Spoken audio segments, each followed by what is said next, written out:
Sir Randy Moore, welcome back to the studio. Good to see you again. Good afternoon, guy. How you doing? Wonderful. Good, good. Business good? Awesome. Fantastic. I mean, we're here to help improve business for you. We're also here to help those of you who, and most of us do, have computers, personal computers or your business computers. These guys are the experts at SumnerOne. Online, Sumner, SUMNER.com. And interesting, there was a story I want to talk to you guys about this last week that came. I had no idea that people do this. And I can't even imagine why, but maybe you'll laugh at this when you hear it. Somebody was talking about this hacker that it was caught, and then now, the guy's giving it up. He's doing the whole tour thing. Oh, yeah, I was caught. Now I can make money, now that you got me.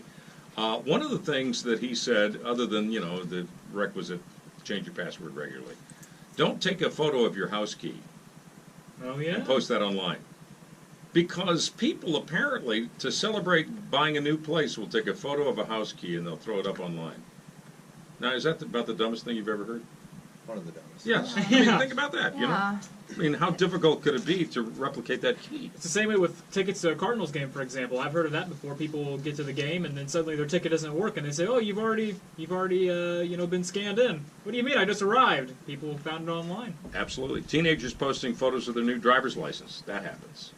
Because they're so excited that they don't think straight. Look at this picture. Right. I always wondered about that. Talk to me about this a little bit, Randy. If you take a photograph somewhere, digital photograph, and you put it up online, is there a geotag on that? How does that work? There's information that can be embedded in photos. Right. That's actually a technique that hackers use to send somebody a photo that has information. When they click on the photo, it has embedded information that can launch viruses and programs and things of that nature. Right. So you have to be careful of things you post online. People can manipulate digital images with any type of programs. You get pictures taken with your family, they get enhanced. That's digital editing. Models and stuff, same thing. Anybody that has the technology can alter whatever they wish. So sure. You just have to be careful what you post and publish online. Yeah, it's interesting too, because I remember like a friend of mine, she went in to do this, we're going to make you a star, a model kind of thing, and signed up and all that stuff. Took photographs. Nothing ever happened. She never made it to any, no, I mean, it was people think about that. Hey, I want to be a superstar, but she was traveling in like Honduras, and there was her picture on the side of a billboard ad. And she wasn't getting paid for it. She wasn't getting paid for it. Yeah, they ripped her image off, and that's how it works. So she really was a model, technically. She was really a wall model. She made it. Let's talk a little bit about firewalls today. Okay, people hear about firewalls all the time. The only firewall I know is the one in my car. Keeps me from my engine. They hear that word and like, what's that doohickey? Yeah, and the statistics of less than 4% of Americans actually know or have heard of a firewall and know what it is.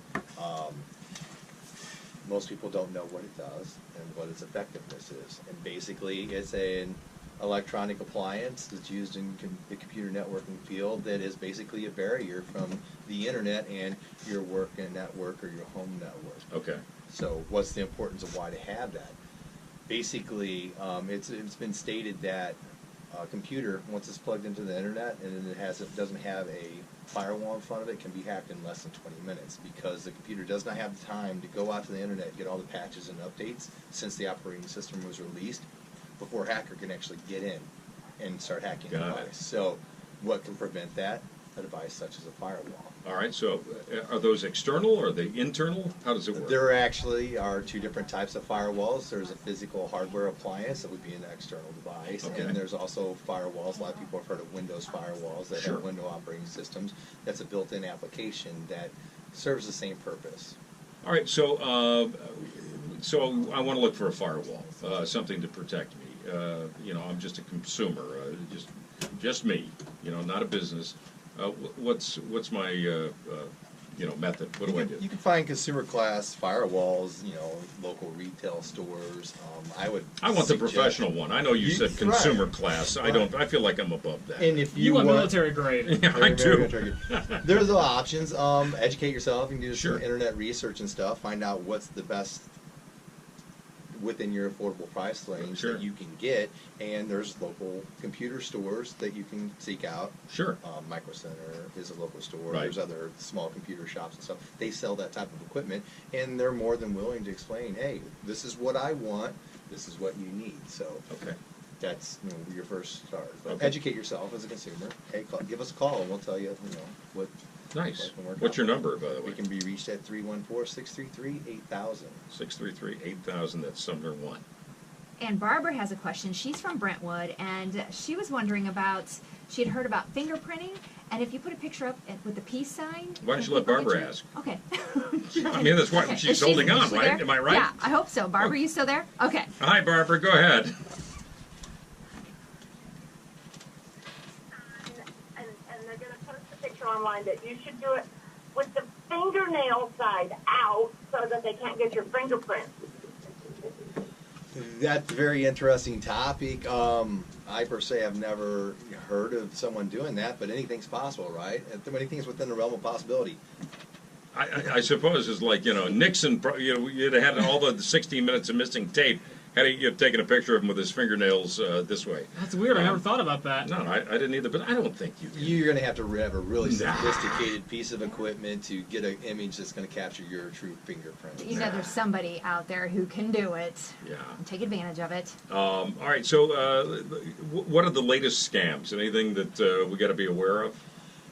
A lot of it has to do with email. Yeah. That's one type of scam. Someone will send you an email requesting information. Sure.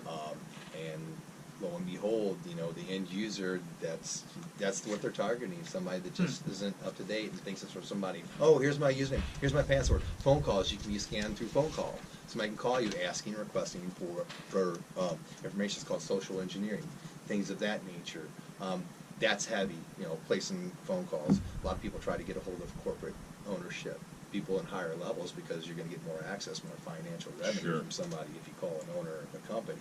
So a lot of phishing scams, trying to find out information, who runs your business. Somebody calls you and asks you, who runs your business? Well, you're reluctant to say, oh, it's so-and-so, because that's who they're going after next. They call your help or your phone call, hey, I need to talk to, Yeah, right. So Schmo. somebody knows somebody, and somebody right. knows somebody, and then they Yep. work their way up the ladder, and hopefully they're just going to try to take advantage of that person. For anyone who listens to the show, I would say this. This is a great way to approach people, and they're out there all the time. My wife would like to think that they're not, but they are. They're out there all the time. They want to get their hand in your pocket. Don't believe anything.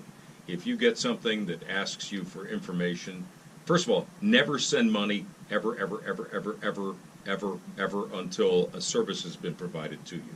Never pay up front for anything. But when you see something that comes from Microsoft or Apple or any big name, because anybody can make anything look like anything they want, don't believe it. Don't believe it. And you can always, most companies have these websites where you can send those spam, that phishing emails, and they generally don't get back to you and tell you that they're, but you send them in, makes you feel better about living. Reported as spam. Right. Blocked user list. You were just saying that. We actually internally did a test with our company and had a malicious email sent out internally to see who would respond, how they would react to it. It said it came from Microsoft. I caught it right off the gate because I'm like, you don't have my information to be sending me this, and I went straight to my boss, and we took a proactive measure within our internal department. We passed the test right out of the gate. That's what we do every day.